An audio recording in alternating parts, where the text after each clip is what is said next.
We are headed for a very dark future in gaming. The big players are no longer able to sell their game consoles, and people aren't buying their games. Mobile games have taken over, and the traditional home console single-player games are down to a few exceptions here and there. A company can't survive on Black Myth Wukong once every 10 years. The big companies are seeing the money being raked in by live service mobile games. The highest revenue-generating games are live service games by far. Grand Theft Auto will most likely be riddled with microtransactions, and the worst thing about this is these companies design their games to get you to spend, and it's working. The money's there, and these companies are going to get after it. The casual gamer is not going to get good or grind for a year or two in order to advance in a game. Games are not life challenges. They're a way to relax and unwind for most people. Hitting a hard difficulty barrier or getting to where progression takes too much effort will have most people just stop playing. This is where these companies will sell you a solution. These games are designed to create frustration, impatience, and scarcity to get you to just spend for that easy and quick way to break through that barrier. You can play any of these games totally free, but it'll take you years to make any real progress, and the game then becomes a chore rather than a fun diversion. There is one company who has not adopted this business model. That company is Nintendo. Nintendo desires to make great games people will go out and buy. There is DLC content, but you pay once to unlock whatever they add down the line. The Xenoblade series all had DLC, which gave you extra characters, new areas to explore, a challenge mode, and even a whole new game. That $60 to $90 you only paid once, where people were paying that much and in many cases 10 times more just to get a character, an outfit, or a weapon in a live service game. This will be par for the course if things are left up to Nintendo's competitors. Microsoft is mostly done making traditional video games. This message couldn't have been made clearer when they shut down the studio who made arguably the best game for the year in Hi-Fi Rush. Unless the game is filled with nickel and dime microtransactions, Microsoft isn't interested. Sony will be doing the same thing, but they don't own Call of Duty, World of Warcraft, or Candy Crush. People simply aren't putting their money where their mouth is as far as Astro Bot. The Metacritic scores are high, but the sales numbers are low. Stellar Blade is rotting in PS5 prison, and the developers are looking forward to better sales with a PC port. Spider-Man 2 has been the only game which has done anything worth noting on the PlayStation platform. Atari sunk the gaming industry in the early 80s by putting out a glut of shovelware.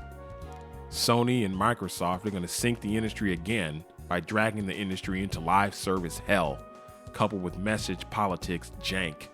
$70 for a game isn't as bad as $500 for a gacha girl or a new loot box weapon. Games like Tears of the Kingdom, Super Mario Wonder, and Echoes of Wisdom are devoid of all the cancerous things which are seeing many of these AAA releases crash and burn. Do you prefer paying one time for a whole game and never paying a cent more for a fulfilling gaming experience? Or do you want to continually spend in order to get that same satisfaction? The former is the future Nintendo is offering. When talking about the state of the gaming industry by many YouTubers, Nintendo and their place in the market is routinely left out. I suppose people just don't care about Nintendo or their games, which is perfectly fine. Not everyone is into Mario, Zelda, Pokemon, or Splatoon. Unless, of course, you put a gun in a Pokemon's hand, dress Mario in an android suit, turn Link into an anime girl lolly, or have a bunch of kids shoot foam at each other instead of ink. Nintendo's been the trendsetter since the NES. Even when they weren't the market leader, the industry followed Nintendo's lead. Sure, there is the indie scene, but all the really good ones will be on the Switch through the eShop. All Nintendo needs to do is stick the landing with the Switch 2, and they'll own the gaming industry for the next decade, similar to how they did in the 80s. They don't have any competitors who can match them game for game. GTA 6 will break sales records, but it won't be enough to dig Microsoft and Sony out of the hole they dug for themselves in this generation. YouTube and the rest of social media will spend the next 10 years kicking dirt on Nintendo's name while they sell hundreds of millions of their next console and billions in software, similar to how they did with the Switch. The gaming industry is Nintendo's game to lose. This is not an endorsement for people to go buy a Nintendo console. People really need to just play the games they enjoy, find the company who still supplies those games, and knock it off with the stupid game box wars. Give Nintendo their flowers, though, for still providing the traditional gaming experience we all grew up with, where it didn't cost you hundreds of dollars to complete a game, and gameplay loops aren't engineered around psychological triggers to get you to spend money.